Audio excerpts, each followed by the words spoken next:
Welcome to Rice TVX. I'm your host, Rice, and today I am joined by the founder of Cardano and Midnight, Charles Hoskinson.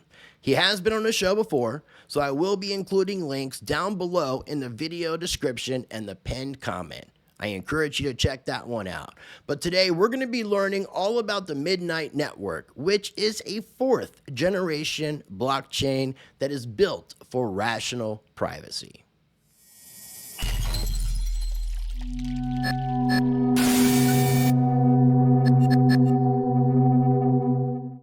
All right, ladies and gentlemen, welcome back to the show. Thank you for joining me. I am being joined by a returning guest, and it's been several years since he's been on the show. It's actually been quite a while since I put out content myself, so I figured this would be a good way of coming back with a full interview with the one and only Charles Hoskinson. Charles, welcome back to the show, my friend. How are you doing today? It's wonderful to be back on Rice TV. I hope you guys are doing quite well, and happy 2026. Happy 2026 to you, man. I appreciate everything you've been doing in the space as one of the co-founders of Ethereum, as the founder of Cardano, and as I think you're a founder architect of Midnight. Would that be correct? Yeah, it's my fourth cryptocurrency. Maybe this time around people like it. Cardano has a huge fan base and definitely a great community. So I really wouldn't slack on Cardano and the community over there with Ada. But Midnight definitely seems very interesting. And I watched a speech that you did not too long ago at Consensus in Hong Kong, where you were dressed up in your McDonald's outfit, which I found to be rather amusing. If you could bear with me 1 second, I'm going to pull up on screen. I have links down below for not only the first interview that me and you did, but I'll have links for your X account for your YouTube channel so that people can check out your YouTube videos if they're not already subscribed. And check out this awesome conversation with Charles over at Consensus Hong Kong. What inspired you to do the McDonald's costume? Well, I don't know if it's visible or not on your screen share. I'm just seeing yeah, I'm seeing that now. Hold on 1 second. Okay. Yeah, I want to make sure everybody sees it.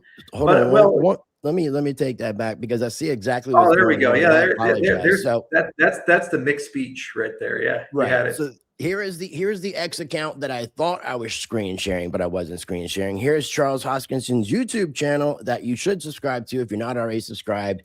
And here is that video that I will have linked down below for the keynote speech at Consensus Hong Kong. So yeah, what was the inspiration? Well, there's kind of three things.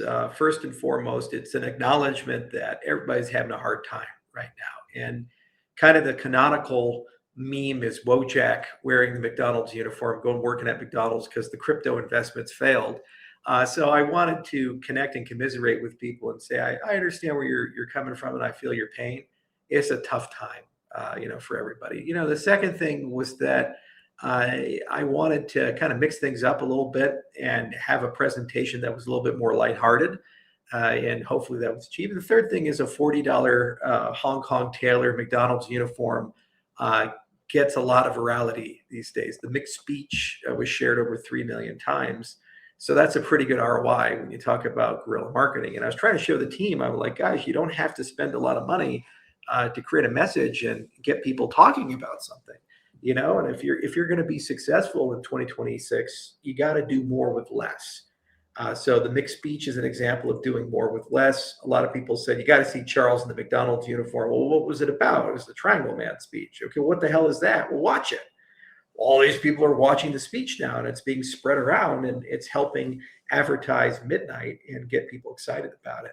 But you got to do little things like this. You don't do it every day, or else it becomes kind of a shtick or a gimmick. But every now and then, you get to have some fun and push it through. A lot of people bought me McDonald's at Consensus. So I got like 5 different bags of fries and hamburgers and things like that. And I said, hey, would you like some privacy with that? Let's talk about Midnight. That's great. That's great, man. No, I like the way that you put that too, because I thought there was more to it than just kind of putting a joke on it, us being in a bear market, which hopefully I hope people realize that we are in a bear market. There still seems to be a lot of contention as to where we are in the cycle. I don't know that 4-year cycles are in play anymore, but because of Wall Street, and that's, hopefully if we have time, we can get to that part of the conversation.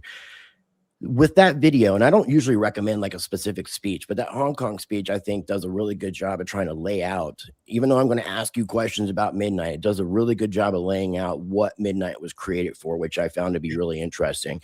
And then not only that, there's and I haven't watched 100% because I think I have like a few minutes left of the gentleman that was presenting Midnight World, or it was a Midnight City.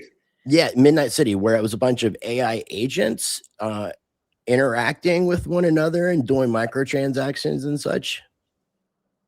Yeah, it's That's pretty exciting.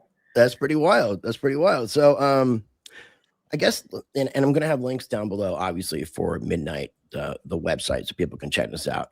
I will say before we begin with questions with Midnight, Charles, the airdrop. I waited till kind of the last week because of bugs and stuff that needed to be worked out with being able to claim your airdrop. I had issues with certain wallets, certain chains, and was Yeah. only able to claim a very, very small portion. And I found the process to be, because I know one thing you talk about is user friendly. Yeah. And that's one thing you're trying to go for with Midnight, with the main chain launch and such. But I will say, I don't think that this airdrop is super user friendly. Yeah, we tried our best on that one. It was the most complicated thing I think I ever did because we airdropped to 8 ecosystems, 7 blockchains, which meant Yeah. that we had to learn how the wallet and address structure worked in XRP and Solana and Avalanche and all these other things. And we had to figure out like a path to do that. It was all different. The other thing is that we had to comply with MiCA regulations. Then we also had to comply with best practices. And we didn't want to do like this thing where there was a heavy compliance burden and you had to get identified or things like that. So we had to figure out that component of it. And then also we had a multimodality redemption. So people could redeem with hardware wallets and people could redeem with cloud wallets and all these other things. And then also we had the mining component, the scavenger hunt side of distribution, plus the remorseful redemption side as well post-launch. So we allocated about 6 months of development for all of it. And that team ended up doing like 12 months worth of work in 6 months. And it still got a little kludgy and edgy. And we ended up doing a postmortem. The postmortem's over 100 pages long of various things that, if we had more time or we could do it differently, what we would have done differently with the Glacier drop. On the other hand, over 1 million people participated between the exchange airdrops, the scavenger hunt, yourself, and others.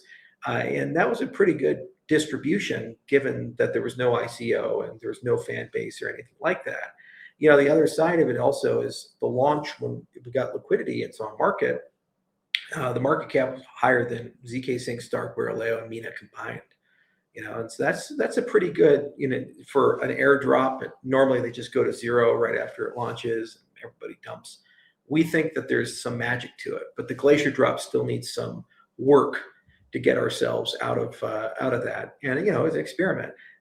Cardano was not ready for this, so we had to build a lot of technology and make Cardano ready. And actually, this was the first time we ever built anything for a mainnet launch on Hydra. So under the hood, when you were doing the claim, you're actually using the Hydra state channel. So that's why we're able to load into state 33.6 million addresses and do that at a very low cost. It costs less than $50,000 to run all the operating infrastructure throughout the entire period of time and pull all these things together.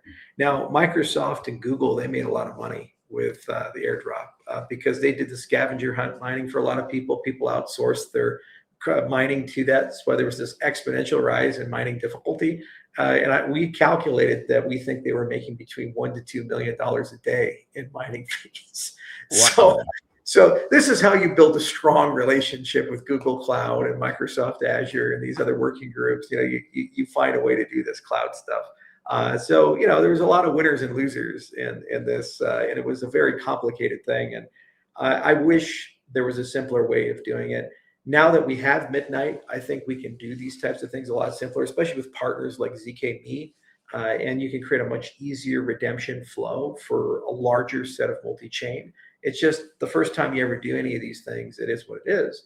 And on the other hand, it meant that there was no VC participation and there was a fair distribution for everybody who was involved. So you won't have that dump that comes from insiders basically saying, hey, okay, now time to get out now that retail's in and, burn them to the ground, like we saw with a lot of these VC-backed projects, throughout the years. So I'm sorry it wasn't the best of experience, but Well, if you're okay, comfortable, so it was hard for us all. I didn't mean to come off as being like super negative No, about no, it. I no, really no. didn't. But I really appreciate the fair distribution, the non VC element to it. I mean, I really do. And what you guys are trying to do with an airdrop to multiple chains, which weren't going like a normal airdrop happens on the same chain generally, or where addresses and you can send the coin to that correct address. In this particular instance, you have different chains and people are using different wallets. So there's a plethora of things that kind of come into play. And Yeah, I heard there was going to be a second redemption period after the scavenger hunt, but I didn't yeah. see it. That's the remorseful redemption. So basically, if you didn't redeem during the original period, then you can still use your original credentials to redeem on the Genesis block when the network is launched, but you'll get Okay. a much smaller percentage because the scavenger hunt mined some of that. So what we wanted, it was kind of like I got the idea from that guy who lost the hard drive, and he spent like 10 years going to the garbage dump trying to find it because at the time Bitcoin was worthless, but then the hard drive's got like $1 billion or whatever of Bitcoin on it. So we said, like, well, if Night goes to the fucking moon, there's going to be all these people who said, oh man, I regret not redeeming. So the remorseful redemptions are there. The other reason they're there is that for exchanges who didn't list Midnight, technically, if they have the derivation path for all their wallets, they may be able to redeem later on. And so it creates as the price of Night goes up, a stronger and stronger incentive for exchanges to list Midnight. So the remorseful redemption is the kind of the third phase, and that only happens after the Genesis block. Okay, that's what I wasn't aware of. I thought I missed it. So the Genesis block will be the main net launch. I like the wording of remorseful redemption. I think that's yeah, because you hilarious. only get a percentage of the original, and you'd have been like, look at how much money I would have gotten if I just listened to Charles Hoskinson. Is it going to tell you what you would have received had you redeemed at the proper time? Yes, just to fuck with you, and just to be like, That's yeah, beautiful. we told you so. Yeah, come on. I like that. I like that. And the other thing that I appreciate too is was this an input output project that input output finance? Because I've heard something around $200 million being. Yeah, I spent about $200 million throughout the entire life of the R&D and deployment of Midnight. We gave it away. So I'm a really bad businessman. But, it was one of those things where to me, it feels like the last mile in completing cryptocurrencies. I've been through every generation, Gen 1, 2, 3, and now 4. And 4 really is about abstraction, privacy, and smart compliance. And so these are the things that bridge legacy and DeFi together. You get the triangle. They make it easy and simple to use. They make all the chains talk to each other. And then also bringing your privacy back means that you can actually put real business and real commercial activity and real consumer activity into the blockchain space. So I didn't want to retire from the blockchain space until something like this exists and thrives, because then I know that the principles that Satoshi started the space with would be preserved and protected. I'm getting very concerned that out of convenience and growth, a lot of people are going to turn over what makes crypto special to a bunch of banks running Fedi coins and ban non-custodial wallets, and everything will be KYC'd and there's no privacy. And it'll be this panopticonic dystopian version of crypto that I didn't sign up for. So it'd be really just, sad if I've been in space 15 years and that ends up being the end result. It means like all that work we've done is useless. So I said, no matter what happens, I need something like Midnight to hit market. And I want Midnight to be integrated with all the major chains like Ethereum and Cardano and Bitcoin and so forth. So they have that privacy layer, compliance layer, and abstraction layer. And they can preserve what makes them special, the governance, the decentralization, the Satoshi values. But then they also can do all the other stuff at the same time. And this insulates them a bit from the Fedi coins that are coming, like Canton or others, that kind of are a special club, and they're owned and operated by the banks that we tried to replace back in 2009. It's like it should be self-evident and axiomatic that our space shouldn't embrace these things, but unfortunately, it's tempting because they want the returns and they want. Yeah, I mean, I think that's a long discussion, and I'm very limited with my time with you. But we could have an all-day discussion about Bitcoin and where we're at today and what's been going on. But with the fact that Wall Street BlackRock, I feel like they've captured Bitcoin in a very, very strong sense. And there's really no getting away from that. And a lot of the things that we as cryptocurrency people, even especially you and others in the earlier days, thinking that this was like Bitcoin specifically was anonymous, and then finding out that it's pseudo-anonymous, with where we're headed, with everything you just said, with kind of going into the 1984 world with the Fedi coins and the Panopticon and such, it's to me, it means the future of cryptocurrency and cryptography should be based on privacy. Right. And that's where I find something like, I prefer a Monero over a Zcash, but I understand the reasoning why people would want to use a Zcash versus a Monero. So can you explain what Midnight is, what a fourth generation cryptocurrency blockchain is, and how, I guess, Midnight is achieving that, what you call rational privacy? So there's a triangle, that's why we did Triangle Man, and they're all deeply interconnected with each other. And if you remove one of the edges of the triangle, you end up building something that's not really useful to anyone. So the core of the triangle, the most important part of it, is the left-hand corner, which is PET, privacy enhancing technology. And the first thing is you have to get out of this, is Monero better than Zcash or Zcash better than Monero, or these things? Because what first generation privacy systems are trying to do is convince you privacy is a light switch. Either it's private or not private. And the reality is it's neither. Privacy is like waterproofing. So everybody gets waterproofing with a watch or a phone. Says, okay, this is waterproof 10 meters. Well, then if it goes to 20 meters, it leaks, right? Because it was only good for 10 meters. So similarly, when you think of privacy, privacy is like, it's stuff that wants to get rid of your privacy, is like water trying to seep its way into your home or to your watch or whatever. And you try to defend against that with a bunch of materials and techniques. And if there's a hurricane, you get defeated. Okay. Okay. Are you still there? I'm here. Yeah, just put you full screen. That's all. I'm just trying to do a little magic here to keep everybody's eyes as interested as their ears are. The audience. So anyway, PET is the term we use for all the different techniques that you'd have for privacy enhancing technology. And that could be zero knowledge. That could be the full chain membership proofs that Monero does. That can be network anonymization, like what happens with NIM. That can be multi-party computation, like you see with like a secret network, or confidential compute, like what Google Cloud is doing or Microsoft Azure is doing. And all of these are different techniques. So the first thing that Midnight wants to do is unify them all together and put them into like a chat GPT of privacy. So it makes it real simple. You just call an API or use an SDK, and you augment your existing applications to do that. So that's the first thing, is don't treat privacy like a light switch, treat it like waterproofing. And then you ask a question, how much privacy do you need? And what are you willing to trade off for these things? And how much are you willing to spend for it? So if you're an individual, maybe you just want to make sure that people aren't tracking all your stablecoin transactions. If you're a corporation, you have to protect your intellectual property, your trade secrets, your HR data, these types of things. If you're a government, you have to protect yourself against Chinese hackers or Russian hackers or American hackers or these types of things. And the level of concern there and the techniques you use, the tools you use, are much more expensive and aggressive.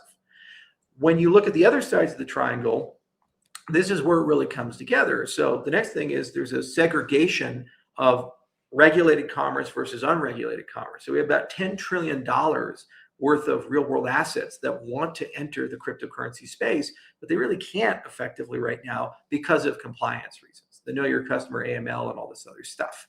So it turns out paradoxically that the more privacy you have in your system, the easier it is to do compliance, because you gain the ability to deal with personally identifiable information and prove properties of it without actually aggregating it on a blockchain or into a database. So you change compliance from a game of, I take all your information, I hold it, and I hope to God that I don't lose it, and I have to file suspicious activity reports, to a game of settlement is compliance.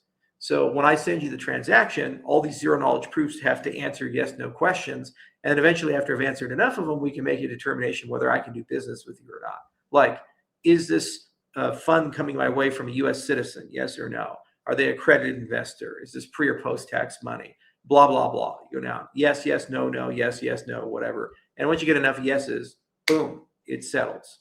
So you as the provider, or the smart contract as the provider, it just has zero knowledge proofs. It has no personally identifiable information or any of this other stuff, but yet it's actually safer as a transaction than if people collected the PII and all these other things, that personally identifiable information. So I want to move to this world because then you can start talking about rules-based commerce. So you say, okay, I'm only going to interact with this merchant if they follow these rules with my data. And the merchant can say, I only want customers that comply with the following things, like an exchange would or a bank would, for example. And then nation states can say, okay, these are the sandboxes that we're going to allow our people or our products to exist within. So these are the rules that people have to follow. What Midnight does, it kind of hoists up all the infrastructure for people to program these things on a case-by-case basis. Very important because people lie and the internet's a horrible, sick, fucked up place. This does not mean that there's a protocol level backdoor or something like that. It's complete lie if people say it. There is none. The base privacy level of Midnight is equivalent to any ZK privacy system. It means that the dApp level, people who build dApps can decide how they do disclosure and compliance regimes if they do it at all. It's not mandatory. They can decide how to do those types of things. And then they can figure out if they want to do regulated or unregulated commerce and put all these pieces together. And the last part is abstraction. And the abstraction component is basically make it simple and make it global. Okay, simple meaning that to create a wallet, you scan a QR code or something like that with your phone, tap a fingerprint, enter some PIN code, boom, your wallet's embedded, it's ready. And then you have kind of a Web 2 experience of when you want to use a dApp or another wallet, you just click authorize. And if you want to do recovery, you link social accounts or whatever, and then pick 3 or 5 of your friends, and then you can do decentralized recovery, but you never have to have 24 keywords or these types of things. Now you can do the legacy system where you have that, or you can do this type of system, but that's the kind of onboarding that gets 1 billion people to use the system because it maps and connects to the phone. And it's exactly the way they would expect it to be. They have app stores just like the way they expect it to be. It's one-click install just the way they expect it to be. And if they lose their phone, there's a graceful recovery mechanism and actually leverages the fact that Apple and Google and these other people spend billions of dollars figuring out how to make their stuff secure. You see, and reuse all of that because they have 5 billion consumers in their pipeline. Maybe they've learned a thing or two about user experience and user interfaces and security. And it turns out that actually the chips in the phones are more secure in many cases than Ledger or Trezor because they've been built to very exhausting standards and they actually have trusted execution environments in the phone and so forth. So you can just leverage all that technology with modern cryptography. And it turns out you can build a great wallet abstraction, account abstraction layer. And then on the simplification layer, the whole industry is moving towards something called intents. So what that means is like you go to a coffee shop, you don't say, hey, I'm going to tell you how to make a latte step by step by step. You know, maybe their customer does that, but everyone wants to kill that customer, because they're so annoying. I wanted soy this and hemp that and this, that. No, you just go, I want a latte, and they make it for you. And you don't really think too much about where they got the beans from, the milk and all this other stuff. Analogously, when you use crypto, you shouldn't have to know how Ethereum works to use Ethereum or Cardano works to use Cardano. You should be saying, this is my intention. This is what I want. And then somebody figures out how to do that. And the person who figures out how to do that, they get a fee for that. It's called a solver. But the settlement can happen anywhere. So if you say, I want 100 of, this new coin that comes out, SWI or whatever. Okay, well, maybe 15 lives on an exchange and 20 lives on Solana and a DEX and 30 lives on Ethereum and whatever. That's, you don't really care. Just like maybe some of those coffee beans, some are Ethiopian and some are Indonesian, some are Kenyan. You just don't care. It's just a blend of those things, right? They figured out it settles, it's done, and use human language for telling people what you want. So intents, 90% of all DEX transactions and 60% of all DeFi transactions by 2030, over $1 trillion of commerce, are going to be intent-based. So we say, well, hang on, you need privacy with intention. Because if you don't have private intents, then I can trade against you. If you come to me and say, hey, Charles, I'm willing to buy this thing between $50 and $100, well, then I'll say the price is $100 because you just told me you're willing to pay up to $100 for it. Yeah. So you have to keep your intent private, but still operational. So actually the triangle kind of works that way. So if you combine abstraction and intents with smart compliance, and you combine that with pet technology, you get a phenomenal user experience. You get cross-chain commerce that can settle on any chain, and you don't really care where you come from. You don't have to move network effects. And then you also regain your privacy. And as a happy emergent property, you also get provability. every time you have an interaction, it's not just an interaction, it's an interaction with a proof. Okay, so it's no longer trust me, bro, or trust this third party, whatever. You can verify yourself that what person's telling you is correct. You can check the proof on your cell phone or these things. Your wallet will do that. So this moves back towards Satoshi's vision of inclusive accountability, where everybody's their own node, everybody's their own wallet. They're able to check these types of things.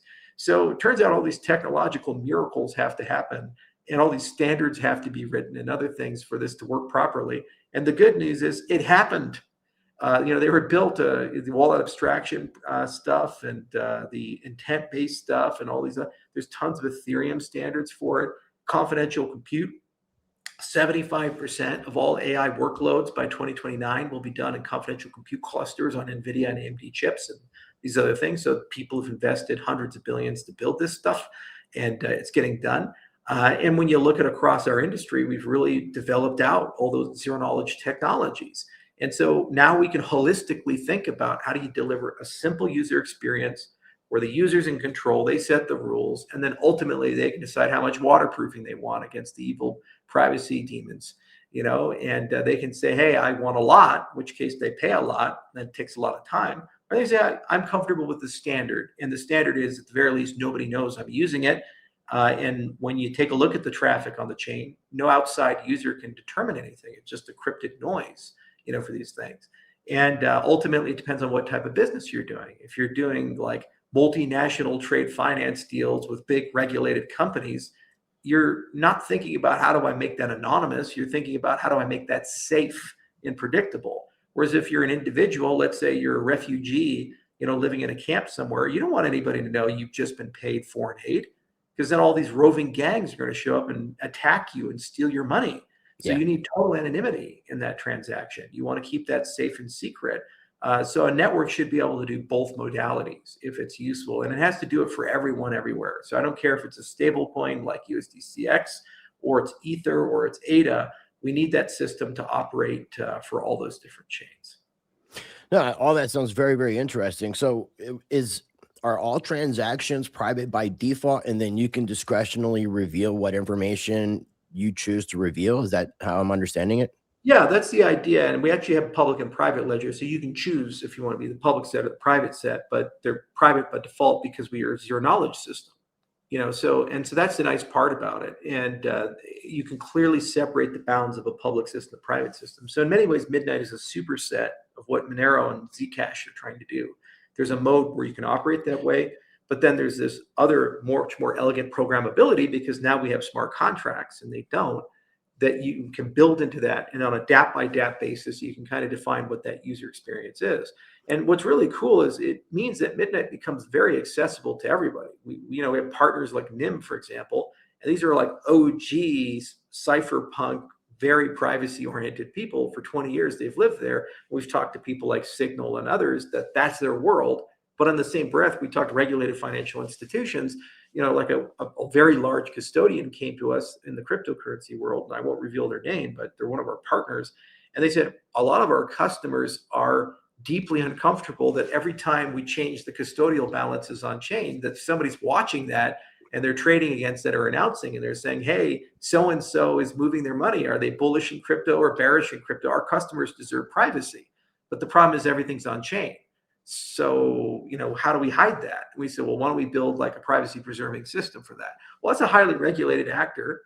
They have to have licenses, and they're effectively like a soft bank, and they're dealing with all these regulated financial institutions. So it's not like they're cypherpunks or anything, but they're asking for an equivalent privacy notion inside of that. So that's kind of the spectrum of the two. And I don't think it's a choice of one or the other. I think if you build the system the right way, you can accommodate both, and they actually strengthen each other.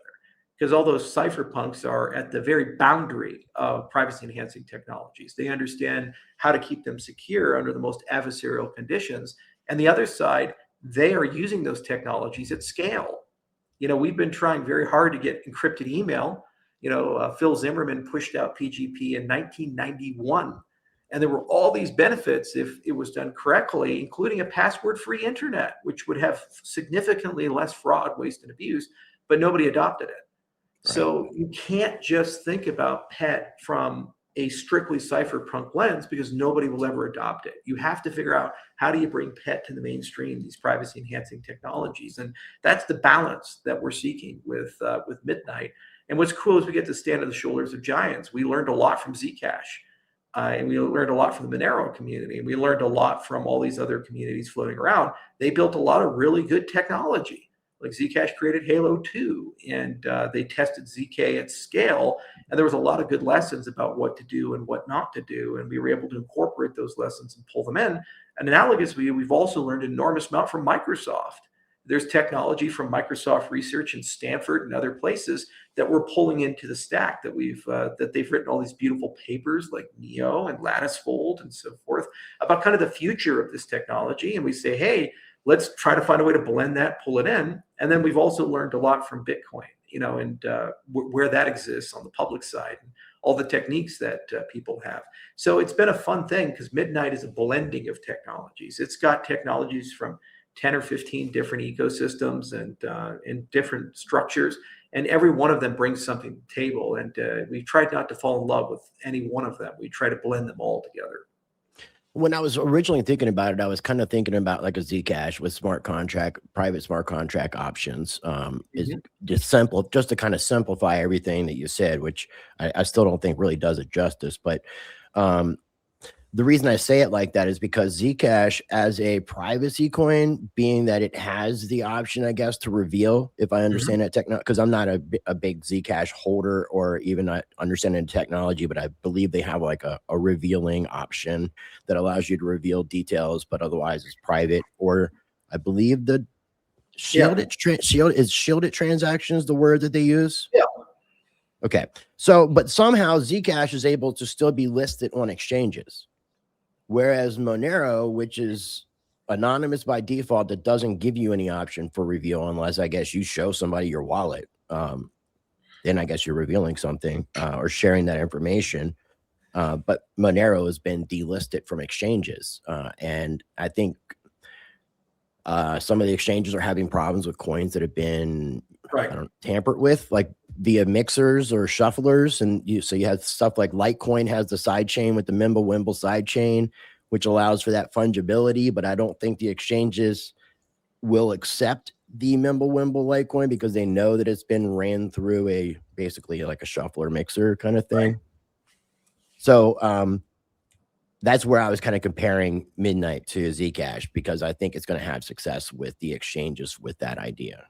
Yeah, we're pretty comfortable with the hybrid model. And what's nice about it is it's liquidity friendly. Yeah, so I think we're going to be the first coin of this nature to be listed in Japan and as well as in Abu Dhabi and Dubai. And we'll continue to enjoy strong liquidity capabilities in Europe.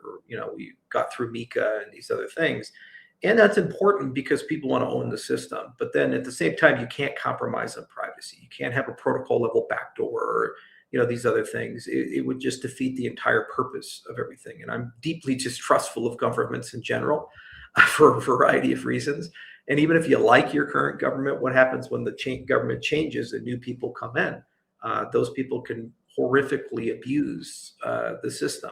So to me, it's really important that you have your principles and you preserve and protect those principles. And, the legacy we have 168 scientists at Input Output, and they've worked at more than 24 academic institutions. We've published 250 papers. These people are at their core very paranoid information security and cryptography people. And they became cryptographers because they really care about freedom of association, commerce, and expression. So that's kind of the legacy there. And you also have to have decentralization. The thing about Input Output is we invest a lot of money into defining decentralization. We were the people who created the Edinburgh Decentralization Index in partnership with the University of Edinburgh to measure, for the first time ever, decentralization from 8 different lenses, not just one, like Nakamoto coefficients or these types of things. Interesting. Because we legitimately cared about making the system over time more and more decentralized. Because, anonymity sets are meaningless if it's a set of 3. If they say, well, somebody complained about you in that department. Well, if it's a department of 3 people, you're probably going to have a very easy time figuring out which one of those 3 people it is. So you have to have large anonymity sets for them to be meaningful. It's not just a technology question. It's a targeting question. So for that to work, you have to maximally decentralize the system as well. And you have to have many use cases inside the system, from whistleblowing and citizen journalism all the way up to and including like stuff that multinational actors like a Microsoft or a Google can use. And if it all exists with one stack and one tool chain, it becomes like the internet, where it's too big to regulate under a bad structure. And so I think that's the only way you can get privacy done at scale. And it's a big bet, and it's the hardest thing I've ever done. The technology for Midnight is extremely advanced, and it's pushing the bleeding edge in many cases. And we have to make it work with all blockchains, not just Cardano. So that means I have to get really good at learning how XRPL works, and really good at learning how Solana works and Ethereum works and these things. And it's challenging. I was super curious as to how much AI is having to do, because of seeing the Midnight City and AI agents operating on what I believe is a Midnight blockchain. Yeah. How much are AI involved and integrated within Midnight? Because it seems like it's a big piece. Yeah, well, AI is our most important customer, because if you look at where search and advertising is going to go by 2035, the majority of the users on the internet, majority of advertising, and the majority of search is going to be done by AI agents, not human beings. So the question is, how do you create a control layer for all of that where it's safe for everybody? Because, here's kind of a thing. So let's say, where are you from originally? Like, what state? I'm from Virginia, right outside of Washington, D.C. Okay. Yeah. So let's say, you want to create like a travel guide for Fairfax and, Arlington and Northern Virginia in general. So, you grew up there, you know that area really well. You put hundreds of hours into tuning an AI agent to be like the ultimate travel guide for Northern Virginia. So then I'm traveling to Northern Virginia. I say, well, I want to know what's here to buy. So I spend $3 and I buy the Rice TV official travel guide. And then I can ask the agent questions like, where should I go and eat? What should I go and do? It's Saturday at 2 p.m. Like, what's fun to do here? And the agent, because it's been fine-tuned, will tell me all those things. Well, you, as the provider of that service, probably want some assurances that I don't steal the agent and I sell for, Price is Right rules, $2.95, the Charles Hoskinson, Northern Virginia, agent, and then suddenly I undercut you and took all your intellectual property and stole it. Right. So you want to preserve and protect the semantical capabilities of it, but the underlying information you want to keep proprietary for that marketplace to work. Now, also for an agent to be effective, I need to share a lot of information with it. So let's say I'm disabled, I'm in a wheelchair, or I'm gluten intolerant, or I have diabetes and I'm insulin dependent, or whatever. There's all these facts and circumstances of everybody's life. Or you're Jewish and you want to keep kosher or whatever.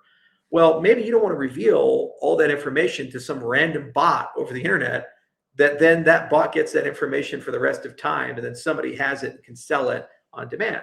So you want to reveal semantical things to that bot so it can give you good advice. Like, if you keep kosher, maybe it should be telling you where all the great bacon is.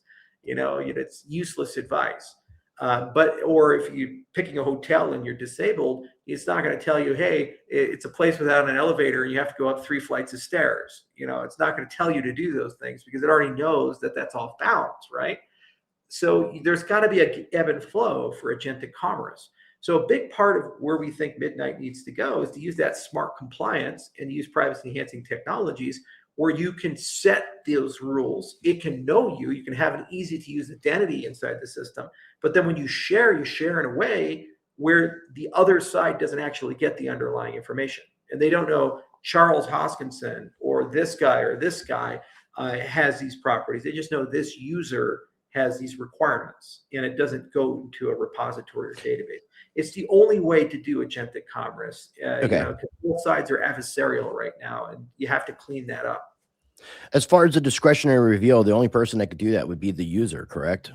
I'm the only person that has control of what gets revealed on my account. It's very important how selective disclosure works. So the example I like to give is the bar. So you go to the bar and you say, hey, I want a beer. And they say, all right, well, show me your ID. That's how we do it right now. So you show your driver's license, your passport, your military ID or something. Well, they don't just get, your age. They get all this other information they have no business of knowing. Like, why should the bartender know your address? They are asking about your age. So part of selective disclosure is the minimum viable knowledge for the transaction. So all I'm asking is, are you at or over the age of 21? That's a yes or no question. So when you look at agentic commerce or you look at any compliance system, they over collect right now because the granularity of proof is too coarse. But when you have zero knowledge proofs, you just basically prove things like, I'm a Virginia resident. I didn't give you my name. I didn't tell you my address. I didn't tell you anything. It just says this user is a Virginia resident. That's it. Yeah, no, Yeah.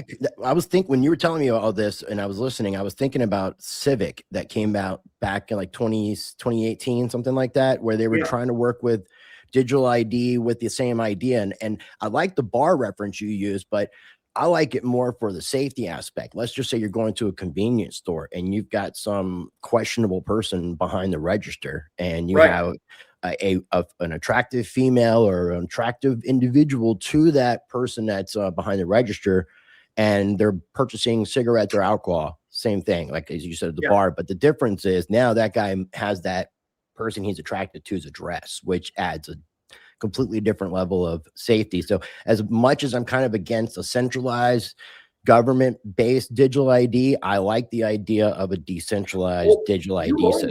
These IDs, it's never issued by a government. So that's the other cool part about selective disclosure and self-sovereign identity. You know, if you read about SSI, when you create a DID-based ID, you create that. And then what you can do through partners, get attributes verified. But that partner could be a private entity, it can be a government entity, it could be third-party attestation like a web of trust. And then basically counterparties get to decide by their trust model what attributes and do they trust. So if we say things like, I'm okay with a third party verifying age, but not a government agency, well, then I'll accept any zero knowledge proof that's done with that. And what's really cool about that is you're kind of in the driver's seat about what you want to share and who's going to verify what you have. And then also the other thing is you also are in the driver's seat about revocation. So here's a spending example, like a credit type of thing. Right now, what's your lived experience with a credit card? You go to a merchant, maybe you're eating out and talk about that shady thing. The waiter's like, got all these tattoos and he's just gotten out of prison and all this other stuff. And you're like, I don't really feel comfortable like handing my credit card to this guy and having him, you know, go disappear for 20 minutes and then come back, you know, take pictures with his cell phone and the card and look me up and all this other stuff. So what I'd like to do is authorize a credit charge that is time-stamped and it's specific to this transaction. And they can only charge me what's in that transaction. The key is a session key and it's only useful for that. That's what I'd like to do. And if I have to prove some things, I'd like to prove yes, no things. And the waiter doesn't actually have any means of unraveling that. They're a processor of the transaction, but they don't have any special permissions inside of that. So, you know, that's something where that makes sense. Whereas maybe other people that are in a deeper trust relationship, like your doctor, for example, they get a little bit more powers and delegated authority inside that session key than the waiter that you've never met and you're kind of getting bad vibes from. So that's got to be user driven, but also it's got to be revocable. Because let's say something happens and it turns out the doctor is a weird child molester or something like that. Who knows? Right. You're like, oh God. You got to be able to open up your wallet, push a button, revokes. You have to have the power to do that. Yeah, because right now the system is you have to call a third party, sit on hold, wait 2 hours, say there's been fraud or I'm concerned about this thing, talk to one AI, talk to another AI, eventually talk to a human in India. And they're like, oh, you know, like I'll talk to my supervisor. And then you get a letter 5 days later. They say, that is not the system we want. You know, I'm sorry. You want a system where you're always in the driver's seat. If something is uncomfortable about a transaction, you can freeze and resume. And if something's really uncomfortable about a transaction, you can revoke and say, I no longer trust this authority, pull this thing, and you get a math-based guarantee that that's there. So the triangle has to work that way because to make those tools simple, you need abstraction. To make those tools work at scale, you need smart compliance. And well, to set those rules, you need smart compliance. And to make them work at scale, you need new privacy-enhancing technologies. And so we thought a lot about the Midnight model. And the other cool thing is Midnight's like a sponge for third-party technology. So you have like Civic and you have ZKMe and these other things that have historically been around. Why throw all that away? Build interfaces where those innovations that those platforms develop can be absorbed into the stack as partners And then users can kind of decide the mix and match of which modules that they want. And this is what led the AI revolution. They went from 0 to 800 million users very quickly. And where AI got really good is when AI could use tools. So the model context protocol was invented, and then suddenly Anthropic and OpenAI, these things could talk to third-party tools. And then Claude Code came around from that. And then suddenly they get super useful because now they can connect to pre-existing things that have been around for 20 years. And those things massively improve the capabilities. If the AI groups had to rebuild all these tools from scratch, it took them 2 decades to do that. But instead they got to use what's already there. But you use it from the sandbox of the AI. So if you know how to set those sandboxes up, it's much safer. So analogously, if you use it from the sandbox of blockchain plus the triangle, then actually you have a lot more power in the user experience. And eventually Midnight becomes the best way to use Ethereum. And Midnight becomes the best way to use Bitcoin and the best way to use Cardano, because your account abstraction can create a Cardano wallet or Ethereum wallet and other things, but you create it within the broader context of the rules that you've basically set. Okay. And that's, I think, how you get the billion retail users into the cryptocurrency space and get them excited. You got me really interested, man. I mean, as soon as this thing launches, I really want to start playing around with the blockchain and figuring out some of these aspects of things you're talking about. And I'd like to get you back on sooner than later. I know the last time I was supposed to interview you, I had an issue, and I kind of feel like your team was punishing me and making me wait to do another interview with you. But you've been so busy. Our backlog for interviews right now, 117. Oh, I believe it. I mean, I've seen how much you've been making the rounds, so I appreciate your team for making this happen. It was Megan, I guess, who I was informed is no longer available. So the other thing I wanted to ask you is when is the mainnet launch? And in the combination of that question, is this its own standalone blockchain? Is it multi-chain? Is it? Yeah, because I feel like it's a layer zero agnostic kind of thing almost. Yeah, it's kind of a best practice from what we learned from EigenLayer and Layer 0, but also what we learned from launching Cardano. So first off, if you launch a Layer 1, you will fail. That's where you're at. 11 million tokens have been launched last year. Everybody spent hundreds of millions of dollars. They said, oh, we're going to be the next Layer 1, migrate all your stuff. And it's like, it's sticky. Ethereum is sticky. Bitcoin is sticky. Cardano is sticky. People like their thing. So you have to build a meta chain. You have to build something above all of it, and you have to create it in a way that people can keep their dApps that they like, and they can augment them through the lens of that meta chain, and they can pay in the fees that they want to pay in. So Midnight has a capacity exchange. You can pay in Ether, you can pay in ADA, you can pay in stable coins, these things for the transaction fees inside the system. And it's kind of like the ChatGPT of privacy. And I use that example a lot because ChatGPT, yes, you can build your own AI system. You can spend billions of dollars training it, build your own servers and all this other stuff for your app, or you could just call the API and spend $5 in fees, So maybe you should just embed ChatGPT into your application. So the idea is to embed Midnight into all these different experiences, and then you start getting private account abstraction, private intents. You start getting all the privacy preserving capabilities in the system and all the compliance components of the system. So then when you're a dApp developer, you're like, I should upgrade my dApp and add Midnight because then I get all these new things, just like I should upgrade my app and add AI into it because I get all these new things. But you still own the app, you still own the interface, you're still on the chain you want to be on. And from the user's perspective, it's a slightly larger transaction fee in the same currency. So they pay a little bit more Ether, or they pay a little bit more Bitcoin, but it feels like an Ethereum native solution or a Bitcoin native solution. That's why we did a Glacier drop to 8 different ecosystems, 7 blockchains, because we wanted to spread it around and have everybody, whether it be BNB or Avalanche or Ethereum or Cardano, to basically get some equity inside the system, some ownership inside the system. In terms of launch, the first generation of it will launch in end of March.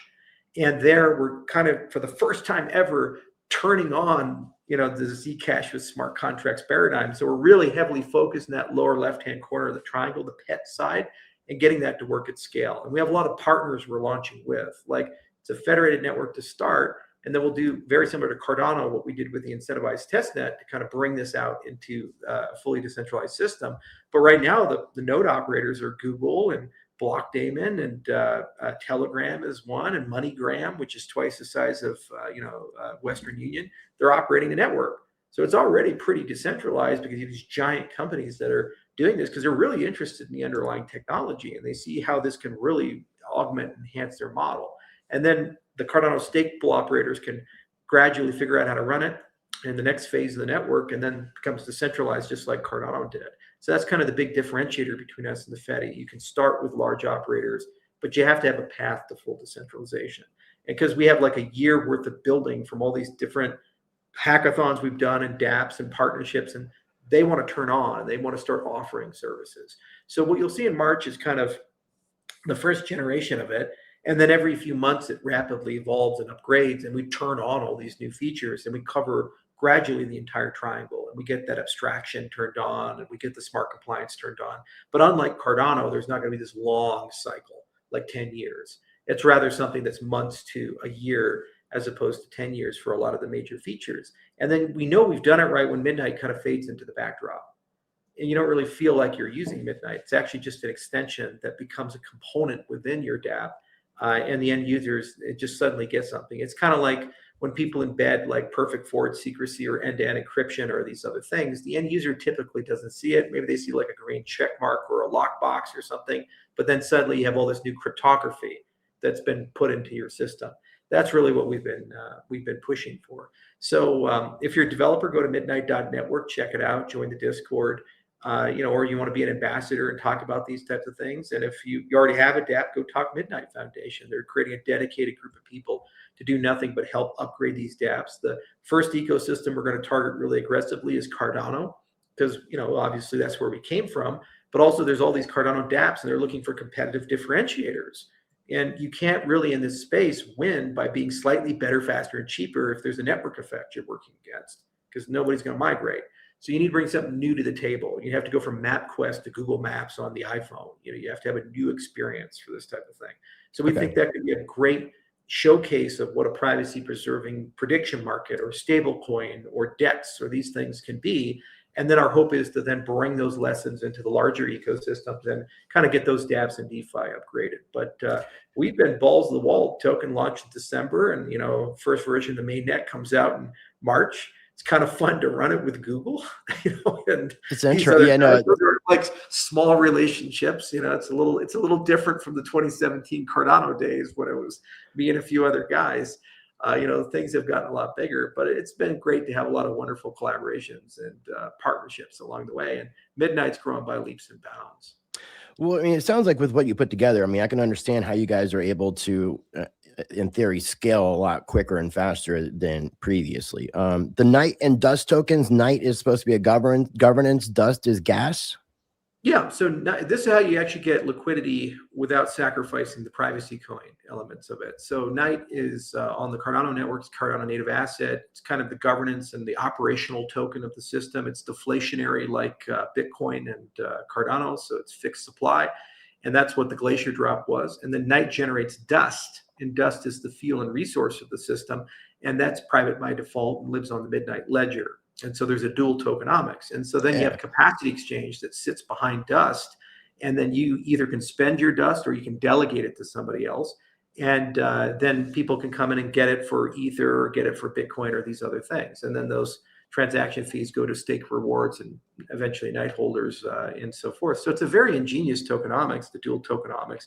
What's cool is Dust can have its own tokenomics independent of Night.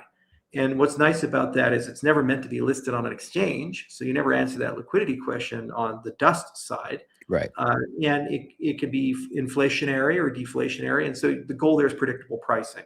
Because what we don't want to have happen is if you're using the Midnight network, your operating costs like suddenly doubles or triples overnight. And you see that in the cryptocurrency space where fees just go all over the place. And you're like, how do I run a business with this component if I can't predict for future cost of operating this type of thing? Right. So by decoupling the consumptive side from the ownership side, what it does is it gives you the ability to get predictable pricing. The other really cool thing is it gives you the Web 2 business model. So right now, if you go to Google or to Facebook or all these places, the user doesn't pay to use that service. Not like every time you do a Google search, you have to pay 5 cents or something like that. So if you put a paywall up against any service, you lose 99% of your customers. And that's what crypto is doing. You have to have like the crypto to use the cryptocurrency network. When you have a delegated field system, then what you can do as a dApp provider is you can create free transactions for your users. So maybe you give them an NFT or something like that. It gives them a certain amount of transactions per day. but your dust generation can cover that. So if you have some night, you can use it to generate dust, and then you can delegate that dust to your user base for a certain amount of free transactions per month. So you have a freemium model basically there. So you can do the standard Web2 user acquisition with it. So that's a new thing too, and we think that's going to be very onboarding friendly, especially with the account abstraction at the protocol level. Those components are really going to supercharge the just scan a QR code and you're using it. You don't have any other thing. And it's not like you have to learn 400 things and use this thing. And that's the only way you're going to get the mainstream into the crypto. I'm intrigued and I'm confused at the same time, and the confusion is a good thing. And I haven't been confused in crypto for a little bit, so it's nice to be confused because it seems like we're just at a new pivotal point where things are progressively changing in a lot of ease of use direction.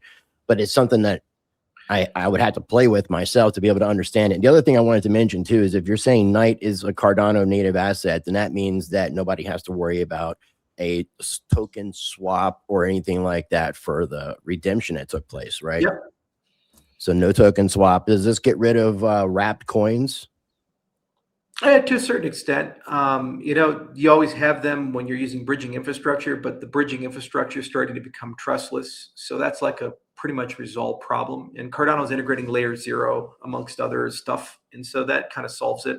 And you look at the directionality of layer 0, they're integrating Jolt and these other things into their core, which means they're going to eventually start moving to folding bridges, which are trustless bridges. So there's no multi-sig involved or these types of things. So, like we use USDCX on Cardano, and it auto converts into USDC when you want to send it to exchange it back.